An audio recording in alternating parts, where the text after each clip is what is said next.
استخر خیلی خوشگل تو بکیاردشه که حالا به خاطر فصل الان خالیه و یه در واقع پتیو داریم اینجا رو به استخر که تابستون کلی حال میتونیم بکنیم.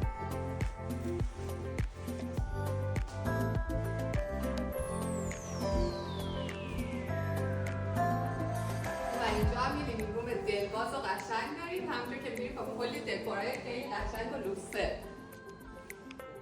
و این خونه قشنگ که می‌خوایم طبقه بالا شدیم 4 تا بدروم که داره که 3 تاش مستر و فقط یکیش مستر نیست. بریم ببینیم.